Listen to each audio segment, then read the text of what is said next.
يا أيها الناس اعبدوا ربكم الذي خلقكم من نفس واحدة وخلق منها زوجها وبث منهما رجالا كثيرا ونساء يا أيها الذين آمنوا حق تقاته ও দুনিয়ার ইমানদার বান্দা বান্দিরা, ও দুনিয়ার সমস্ত মানুষ, তোমাদের প্রতি আমি আল্লাহর এক নাম্বার ঘোষণা হচ্ছে, তোমরা দুনিয়াতে থাকা অবস্থায় আমি আল্লাহ তাআলাকে সবচেয়ে বেশি ভালোবাসবে, সবচেয়ে বেশি নিজেদের ঈমান নিজেদের কলবের মধ্যে বদ্ধমূল করে নেবে, সবচেয়ে বেশি জায়গা দিবে একমাত্র কেবলমাত্র আমি আল্লাহকে।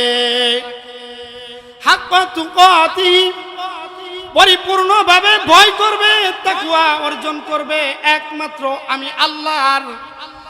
আর সাথে সাথে জেনে রাখো, যদি তোমরা তাকওয়া অবলম্বন করতে না পারো, আমি আল্লাহ তোমাদেরকে এমন এক জিনিসের ভয় দেখাচ্ছি, যেই জিনিসের ভয় আমি তোমাদেরকে দিয়েছি, এই জিনিস সম্পর্কে তোমরা দুনিয়ার কোনো মানুষ অস্বীকার করতে পারো না। দুনিয়ায় মানুষ তো কত ধরনের আছে, ইহুদি, খ্রিস্টান, বৌদ্ধ, নাসারা, আরো বিভিন্ন দল মত, বিভিন্ন বর্ণের মানুষ আছে, কিন্তু সকল মানুষ একটি বিষয়ে ঐক্যবদ্ধ। তারা সকলেই একটি বিষয় নিজেদেরকে স্বীকার করে যে মৌত নামের বস্তু সকলের জন্য অনিবার্য, মৌত থেকে কেউ রক্ষা পাবে না। তাই আল্লাহ বলেন, ওয়ালা তামুতুন্না, তোমরা মৃত্যুবরণ করিও না, দুনিয়া থেকে তোমরা আসিও না, যেই পর্যন্ত তোমরা কামেল মুমিন না হও, কামেল পরিপূর্ণ ইমানদার মুমিন না হও। ইমানদার মুমিনের জন্যই খুশখবরি, ইমানদার মুমিন ছাড়া দুনিয়াতে যত দলমত আর যত পথের মানুষ আছে, যদিও আমাদের চোখে দেখতে মনে হয় হাজার কোটি টাকার মালিক, লক্ষ লক্ষ টাকা তার আয় ব্যয় হিসাব হয়, এই মানুষটাই মনে হয় জ্ঞানী, কিন্তু আল্লাহর ভাষায় আল্লাহ বলেন না না, এই মানুষের দাম নাই, ওই পরিমাণ দাম নাই যেই পরিমাণ চতুষ্পদ জন্তুর দাম আছে। বালহুম আদল, বরঞ্চ তার চেয়েও বড় নিকৃষ্ট। ওই মানুষটার কোনো দাম নাই আল্লাহর কাছে, নবীর কাছে, কোরআনের ভাষায় তার কোনো দাম নাই। সেজন্য আমাদেরকে সর্বপ্রথম যে কাজটি করতে হবে সেটি কি? ইমানদার হতে হবে। কি হতে হবে? কথা বলেন, কি হতে হবে? ইমানদার হতে হবে, কামেল ইমানদার হতে হবে। শুধু ইমানদার হইলেই চলবে না। আল্লাহ তাআলা কুরআনে হাকিমের মধ্যে বলেন, ইয়া আইয়ুহাল্লাযীনা আমানু দুখুলু ফিস সিলমি কাফা, ও দুনিয়ার ইমানদার, তোমরা যারা লা ইলাহা ইল্লাল্লাহ স্বীকার করেছো, তোমাদের প্রতি আমি আল্লাহর ঘোষণা হচ্ছে, হাক্কা তুকাতিহি, পরিপূর্ণভাবে ভয় করো এবং পরিপূর্ণভাবে ইসলামের মধ্যে প্রবেশ করো। ইসলামের মধ্যে পরিপূর্ণ প্রবেশ করা ব্যতীত একটু ইসলামে ঢুকবা আর একটু ঢুকবা না, ইসলামের এক বিষয় তুমি মানবা আরেক বিষয় মানবা না, হবে না, হবে না। তুমি কামেল মুমিন আর মুসলমান হতে পারবা না। আমার পূর্বের বক্তা বলে গিয়েছে, যারা মনে করে রাজনীতি শুধুমাত্র দুনিয়ার ক্ষেত্রে আছে, শুধুমাত্র জাগতিক শিক্ষার মধ্যে আছে, তারা আসলেই ভুলের মধ্যে আছে। রাজনীতি করেছেন আল্লাহর রাসূল সাল্লাল্লাহু আলাইহি ওয়াসাল্লাম, রাজনীতি করেছেন স্বয়ং আল্লাহর নবীর সাহাবী হযরতে উমর, আবু বকর, আরো যত সাহাবী আছেন তারা করেছেন, যত তাবেঈ ছিলেন তারা করেছেন, তাবেঈ ছিলেন তারা করেছেন। যুগ যুগ ধরে সমস্ত উলামায়ে কেরামের উপর দায়িত্ব হচ্ছে তারা রাজনীতি করবে। কোরআনের রাজনীতি দুনিয়াতে শাসন ব্যবস্থা কায়েম করবে, কুরআনের শাসন ব্যবস্থা, দুনিয়াতে হুকুমত চলবে, একমাত্র হুকুমত চলবে কার? চিল্লায় বলেন কার? যে হুজুররা গীবত করে, হুজুররা রাজনীতি করে, আসলেই তার বুঝার মধ্যে ভুল আছে। গীবত কত প্রকার, কি ও কেন, আমার বক্তব্য এখন এটা নয়। যদি বুঝতে মনে চায় কাছে এসেন, ইনশাআল্লাহ আপনাদের পিঠে হাত বুলিয়ে বলে দেব গীবত কাকে বলে, কি ও কেন, কত প্রকার ও কে কি, আমি সেদিকে যেতে চাচ্ছি না।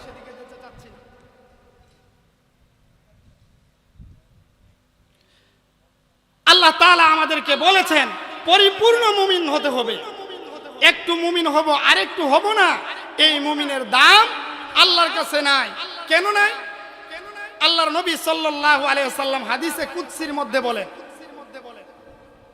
আনা আগনা শুরাকাই আনিশ শিরকি মান আমিলা আমালান আশরাকা ফীহি মাই গায়রি।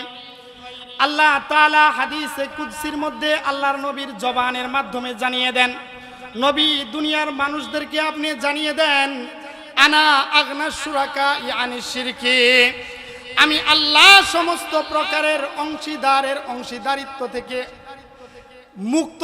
অংশীদারিত্ব আমি আল্লাহ পছন্দ করি না। যদি দুনিয়াতে কোনো ব্যক্তি কোনো কাজের মধ্যে, কোনো দলের মধ্যে, কোনো ফেলের মধ্যে, কোনো ইবাদতের মধ্যে আমি আল্লাহর সঙ্গে কাউকে শরীক করে, এই ব্যক্তিটাকে আপনি জানিয়ে দেন আনা আগনা শুরাকা, আমি আল্লাহ সমস্ত প্রকারের অংশীদারিত্ব থেকে, সমস্ত প্রকারের শরীকদার থেকে বেনিয়াজ মুকাফেকি। কাল কিয়ামতের ময়দানে ওই ব্যক্তি যখন আমি আল্লাহর কাছে এসে বলবে, আল্লাহ তোমার জন্য রোজা রেখেছিলাম, তোমার জন্য দান সদকা করেছিলাম, তোমার জন্য নামাজ পড়েছিলাম, আমি আল্লাহ বলবো না না না, তুমি যে রোজা রেখেছিলে, তুমি যে নামাজ পড়েছিলে, তুমি যে ইবাদত আর বন্দেগী করেছিলে, সেটি ছিল শিরক যুক্ত ইবাদত, সেটি ছিল মানব যুক্ত ইবাদত, মানুষকে দেখানোর জন্য ইবাদত। তাই আমি আল্লাহর ঘোষণা হচ্ছে, আমি তোমাকে কোনো বদলা দেব না। তুমি যাকে দেখানোর জন্য, যেই নেতাকে আর যেই দলকে খুশি করার জন্য তুমি দুনিয়াতে আমল করেছো, রাজনীতি করেছো, তুমি তোমার নিজের শাসন ব্যবস্থাকে, নিজের জীবনকে পরিচালিত করেছো, আজকে তুমি তার বদলা তার কাছেই চেয়ে নাও। বলেন না নাউজুবিল্লাহ? নাউজুবিল্লাহ বলতে মনে চায় না? আবার বলেন, আওয়াজ করে বলেন নাউজুবিল্লাহ। কিয়ামতের ময়দানে আল্লাহ ছাড়া বদলা দেওয়ার কোন ইলাহ থাকবে? থাকবে না। একমাত্র আল্লাহ তাআলাই আমাদেরকে বদলা দিবেন। আর আল্লাহ ঘোষণা দেন যে শিরক যুক্ত ইবাদত, মানব দেখানো ইবাদত, যে কাজ, এটা আমি আল্লাহর কাছে গ্রহণযোগ্য নয়। এছাড়া আল্লাহ তাআলা কোরআনে হাকিমের মধ্যে বলে যে মানব যদি আল্লাহর সঙ্গে শিরক না করে, শিরক ব্যতীত যত প্রকারের গুনাহ আছে, ইন্নাল্লাহা লা ইয়াগফিরু আন ইউশরাকা বিহি ওয়া ইয়াগফিরু মা দুনা যালিক, আল্লাহ তাআলা যাকে ইচ্ছা, যতটুকু ইচ্ছা তাকে তার ততটুকু গুনাহ সব মাফ করে দেবেন। কিন্তু আল্লাহ তাআলা শিরকের গুনাহ এটা কসম কালেও মাফ করবেন না। আল্লাহ তাআলা শিরকের গুনাহকে মাফ করবেন না। শিরক ব্যতীত চুরি করেছো, জিনা করেছো, আরো যত দুনিয়াতে পাপাচার আর অত্যাচার করেছো, আমি আল্লাহর ইচ্ছা তোমাকে চাইলে মাফ করে দেব। কিন্তু আমি আল্লাহর ওপেন ঘোষণা হচ্ছে তোমাকে শিরকের গুনাহ মাফ করা হবে না। শিরকের গুনাহ আল্লাহ তাআলা কসম কালেও মাফ করবেন না। তাই যারা পরিপূর্ণ পিওর ঈমান না বানিয়ে, নিজের ঈমানের প্রতি খেয়াল নাই, রাজনীতি করে, অপরাজনীতি, মানব গঠিত রাজনীতি, তাদের চিন্তা ফিকির করা দরকার। আল্লাহ কুরআনে হাকিমের মধ্যে বলেন, ইনিল হুকমু ইল্লা লিল্লাহ, দুনিয়াতে হুকুমত চলবে, রাজত্ব চলবে আল্লাহর। আল্লাহ ব্যতীত অন্য কারোর রাজত্ব আর হুকুমত চলবে না। যদি কেউ আল্লাহর হুকুমত ব্যতীত, যদি কেউ আল্লাহর আইন ব্যতীত নিজেদের আইন প্রণয়ন করে, মানব রচিত আইন প্রণয়ন করে, আর এটার মধ্যে তার সমর্থন থাকে, সে বিভিন্ন মাধ্যমে, তার মৌন সমর্থনের মাধ্যমে, তার বুড়ের সমর্থনের মাধ্যমে, যে কোনো ভাবে সে যদি সমর্থন করে, তাহলে আল্লাহ তাআলার হুকুমত সে বাস্তবায়ন করতে চাইল না। তাই আমরা বলবো, আমরা সকলেই একমাত্র চাইবো আল্লাহর হুকুমত দুনিয়াতে প্রতিষ্ঠিত হোক, আল্লাহর আইন দুনিয়াতে চলুক। এছাড়া আমরা অন্য কোনো আইন দুনিয়াতে চাই না। আল্লাহর আইন ব্যতীত দুনিয়াতে কোনো আইন চলতে পারে না। কারণ আল্লাহ তাআলা আমাদেরকে সৃষ্টি করেছেন, এই দুনিয়ার আলো বাতাস সব কিছু আল্লাহ দিয়েছেন। আল্লাহ কুরআনে হাকিমের মধ্যে বলেন, সুম্মা ইউমীতুকুম সুম্মা ইউহয়ীকুম সুম্মা ইলাইহি তুরজাউন। দুনিয়ার মানুষ, দুনিয়ায় তোমার কোনো অস্তিত্ব ছিল না। দুনিয়ার মানুষ তোমার নাম জানতো না, তুমি কার সন্তান এটাও মানুষ জানতো না। তুমি আব্দুর রহমানের ছেলে আব্দুস সামাদ, দুনিয়াতে তোমার নাম পদবী আর দুনিয়াতে তোমার যশ খ্যাতি হবে, এটাও দুনিয়ার মানুষ জানতো না।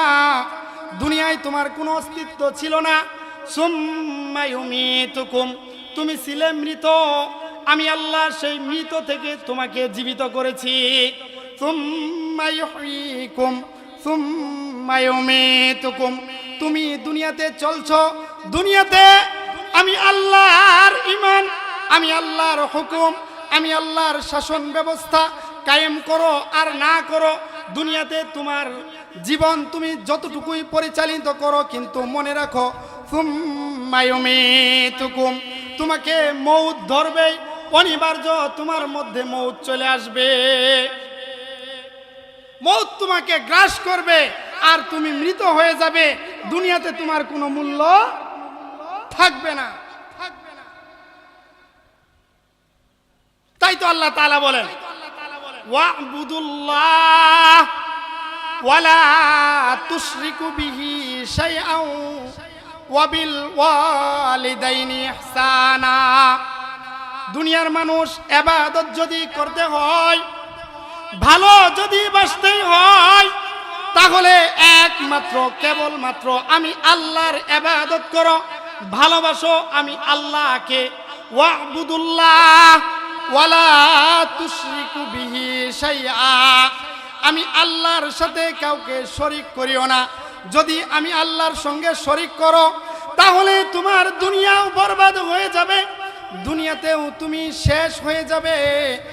যদিও মনে হবে দুনিয়ায় তোমার কিছু অল্প সময় সুখ হচ্ছে আর শান্তি হচ্ছে, কিন্তু আখিরাতে তোমার কোনো বদলা থাকবে না।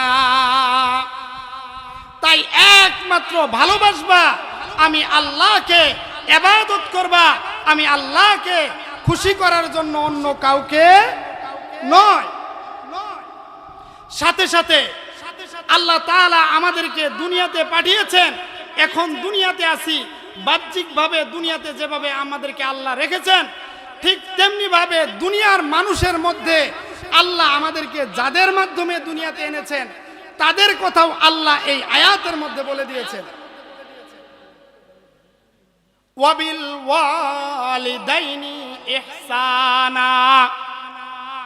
দুনিয়ার মানুষ সর্বপ্রথম মানুষ হও, তোমার রবকে চিনো, তোমার আল্লাহকে চিনো, আমি আল্লাহর ইবাদত করো। সাথে সাথে আমি আল্লাহ যেমনি ভাবে তোমাদেরকে দুনিয়াতে পাঠিয়েছি, ঠিক তেমনি ভাবে তোমার মা বাবা তোমাকে দুনিয়াতে আসার জন্য, অস্তিত্বের জন্য তারা মাধ্যম হয়েছে। তোমার মা বাবার মাধ্যমে তুমি দুনিয়াতে এসেছো।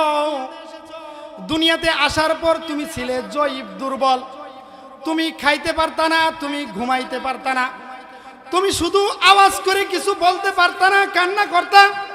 তোমাকে ওই সময় যারা সহযোগিতা করেছে তারা হচ্ছে তোমার মা বাবা।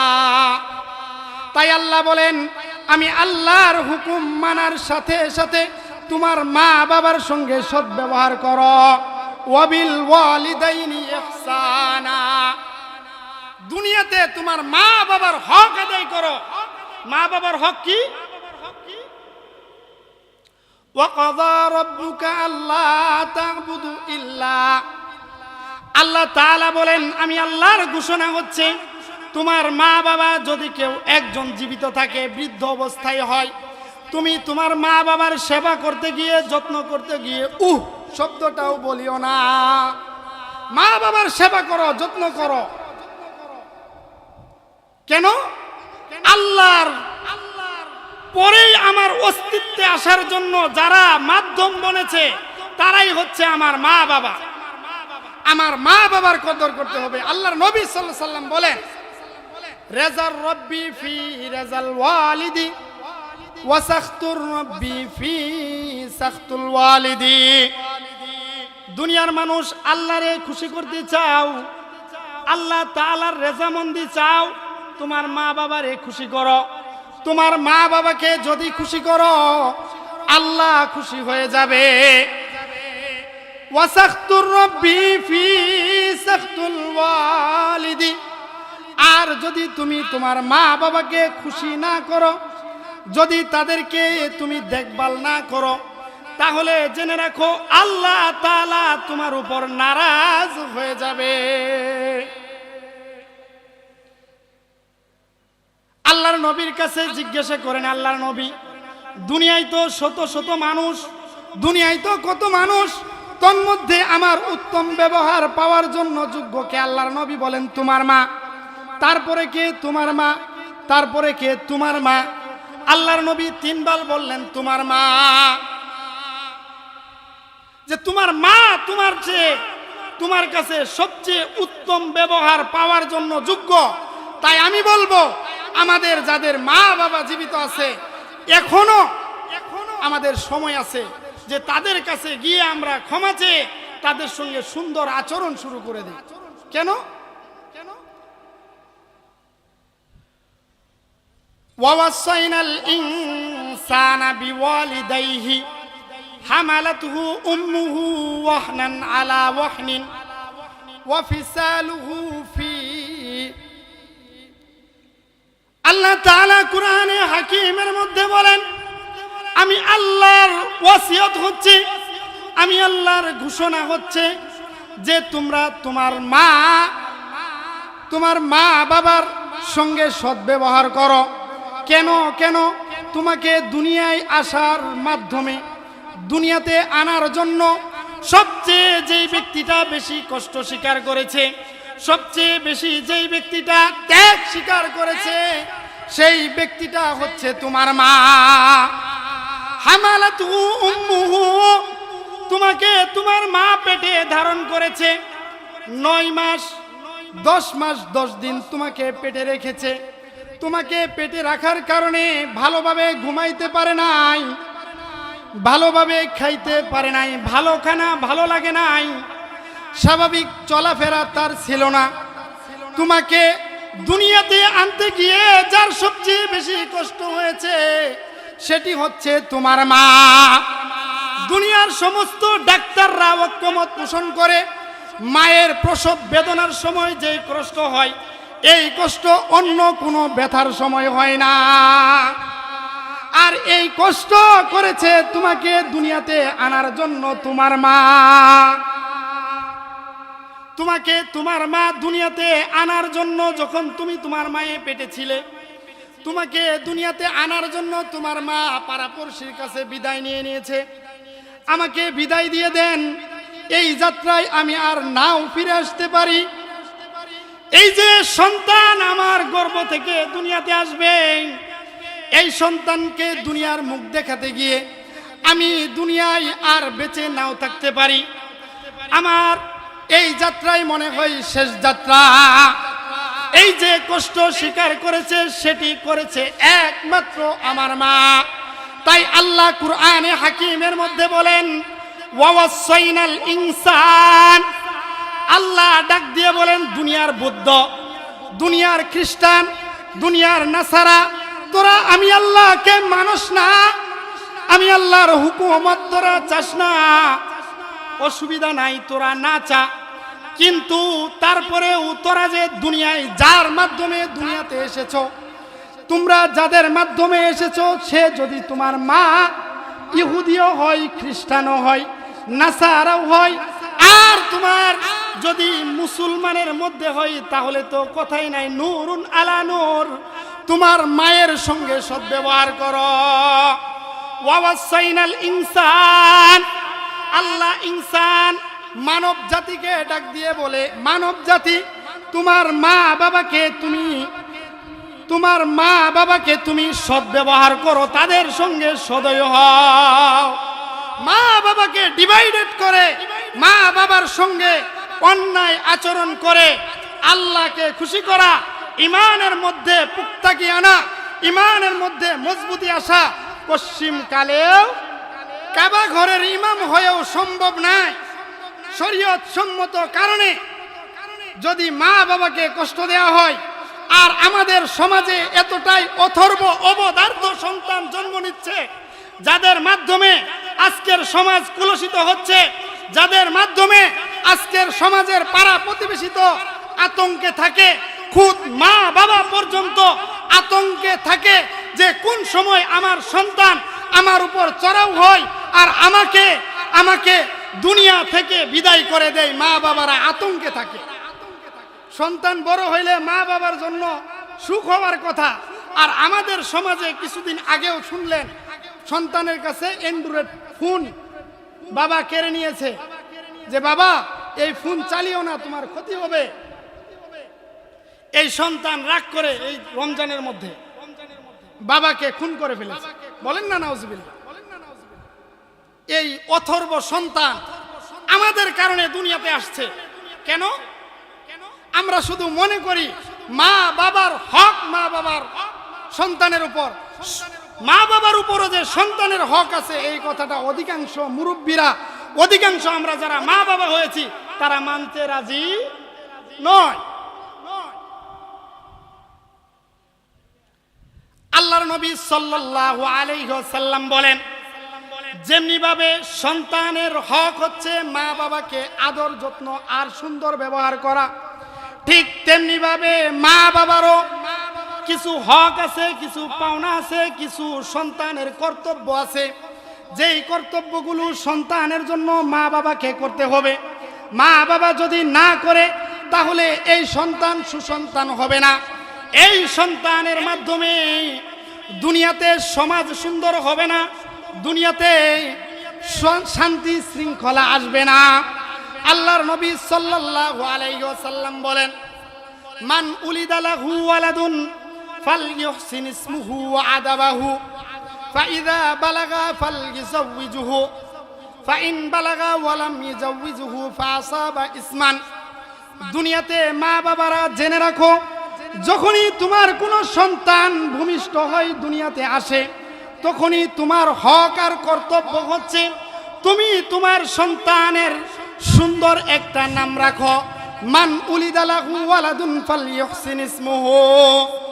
দুনিয়াতে ইসলাম শরীয়ত সম্মত সুন্দর একটা নাম রাখো। কিন্তু আমাদের সমাজের মা বাবারা সন্তান হওয়ার পরে সেলফি আর ছবি উঠাতে ব্যস্ত থাকে। মামা হলাম, খালু হলাম, বাবা হলাম, আর এমুক তিমুক হলাম, এক ব্যস্ততায় সময় কাটিয়ে দেয়। এই সন্তানের জন্য যে করণীয় কি, এই সন্তানের জন্য ডান কানে আজান দেওয়া, বাম কানে আকামত দেওয়া, এবং এই সন্তানের ইসলাম শরীয়ত সম্মত একটা নাম রাখা, সুন্নতি আকিকা করা, এই কথাগুলো আমাদের মা বাবারা মানতে চায় না, বুঝতে চায় না। আমাদের মা বাবারা সেদিকে খেয়ালই রাখে না। আল্লাহর নবী সাল্লাল্লাহু আলাইহি ওয়াসাল্লাম বলেন, শুধু তাই নয়, এই সন্তান যখন বুঝতে শিখবে, যখনই সে বুঝতে শিখে, তাকে শিষ্টাচার শিক্ষা দাও, তাকে শিষ্টাচার উত্তম আখলাক শিক্ষা দাও। বলো এটা তোমার বাবা, তার সঙ্গে তোমার সুন্দর আচরণ করতে হবে। এটা তোমার আঙ্কেল চাচা, তার সঙ্গেও সুন্দর আচরণ করতে হবে। এভাবে শিক্ষাঙ্গন হচ্ছে মায়ের কুল। মায়ের কুলের মধ্যেই শিক্ষা শুরু করে দিতে হবে। আল্লাহর নবী সাল্লাল্লাহু আলাইহি ওয়াসাল্লাম বলেন, ওয়া আদাবাহু, তাদেরকে শিষ্টাচার শিক্ষা দাও। এভাবে তাকে উত্তম কিশোর বানাও। আর যখন এই সন্তান বালেগ হয়, পরিণত বয়সে পৌঁছে, তখন তাকে তোমরা বিবাহ শাদী হালাল পরিণয়ের ব্যবস্থা করে দাও। ফাইদা বালাগা ফালইজাউযুহু, যখন সে বালেগ হয় তখন তাকে তোমরা বিবাহ করিয়ে দাও। সুন্দর একটি দিনদার পাত্রী দেখে বিবাহ করিয়ে দাও। আমার আগের বক্তা বলেছে, আমি সেদিকে যাইতে চাইতেছি না। আমাদের মা বাবারা চলে যায় অন্যদিকে, টাকা কত আগে বলেন, বংশ কি দেখতে আল্লাহ রসুল নিষেধ করে নাই, দেখতে তো হবেই, কিন্তু সর্বাগ্যে রাখতে হবে দ্বীন ইসলামকে, শরীয়তকে। আল্লাহর নবী সাল্লাল্লাহু আলাইহি ওয়াসাল্লাম বলেন, তোমার সন্তান বালেগ হয়েছে, তাকে তুমি অপকর্ম করার সুযোগ দিও না। যদি তোমার গাফিলতির কারণে তোমার সন্তান কোনো হারাম রিলেশনশিপে, হারাম সম্পর্কে আটকে যায়, তুমি বিবাহ শাদী না দাও, তাহলে শুনে রাখো, ফাইদা বালাগা ফালইজাউযুহু ফাইন বালাগা ওয়ালাম ইজাউযুহু ফাসাবা ইসমান। আর সে যদি কোনো গুনাহ করে, এই গুনাহ শুধু সন্তান করে মনে করিও না, এই গুনার এক একটা গুনার বদলা তোমার আমল নামায় চলে যাবে। বাবা মা, তোমার আমল নামায় চলে যাবে। আমাদের সমাজের অনেক মা বাবারা কিয়ামতের ময়দানে টাস্কি খেয়ে যাবে। হাই হাই, জীবনে কোনোদিন বাটম ফোন চালিয়ে দেখলাম না, এখানে দেখি ইমো, হোয়াটসঅ্যাপ আর ভিডিও কলের গুনাহ, আর বিভিন্ন ধরনের অশ্লীলতা আর মেসেঞ্জারের গুনাহ। এই গুনাহ তো আমি জীবনে করিই নাই। কিন্তু তখন তাকে শুনিয়ে দেওয়া হবে, তোমার ঘরে যুবতী সন্তান ছিল, যুবক ছেলে ছিল, তাকে তুমি হালাল ব্যবস্থা করে দাওনি, যে কারণে সে হারাম কাজ করেছে, হারাম পরিণয়ে যুক্ত হয়েছে, সেজন্য আজ তোমার আমল নামায়ও এই গুনাহগুলো চলে এসেছে। বলেন না নাউজুবিল্লাহ। সেজন্য আমাদের মা বাবাদেরকে সচেতন হতে হবে যে এই গুনার কাজ সন্তানকে করতে দেব না। পরিণত বয়সে পৌঁছেছে, তাকে আমরা বিবাহ করিয়ে দেব ইনশাআল্লাহ। রিজিকের মালিক কে? কথা বলেন, কে? রিজিকের মালিক আল্লাহ, রিজিকের ব্যবস্থা করবেন আল্লাহ। ভয় পাচ্ছি আমি, বিবাহ করালে খাবে কি, সন্তান করবে কি, এই ভয় আমাদেরকে আল্লাহ দেয় না। আল্লাহ কোরআনে হাকিমের মধ্যে বলেন, ওয়ানকিহুল আইয়ামা মিনকুম ওয়াস-সালিহিনা মিন ইবাদিকুম। আল্লাহ তাআলা ঘোষণা দিয়ে বলেন, ওয়ানকিহুল আইয়ামা মিনকুম, তোমাদের মধ্যে যারা স্বাবলম্বী, যারা প্রাপ্তবয়স্ক, তোমরা তাদেরকে বিবাহ করিয়ে দাও। খাওয়ার রিজিকের চিন্তা তোমাকে করতে হবে না, রিজিকের ব্যবস্থা তো করব আমি আল্লাহ। আনা রাজ্জাক, আল্লাহ রিজিক দেন, তাই তোমাদের দায়িত্ব তোমরা পালন করো। হালাল ব্যবস্থা তাকে করিয়ে দাও। তোমরা যদি হালাল ব্যবস্থা তাকে না করাও, সে হারাম কাজের মধ্যে লিপ্ত হয়ে যাবে, আর এই গুনাহগুলো আমাদের মধ্যে চলে আসবে।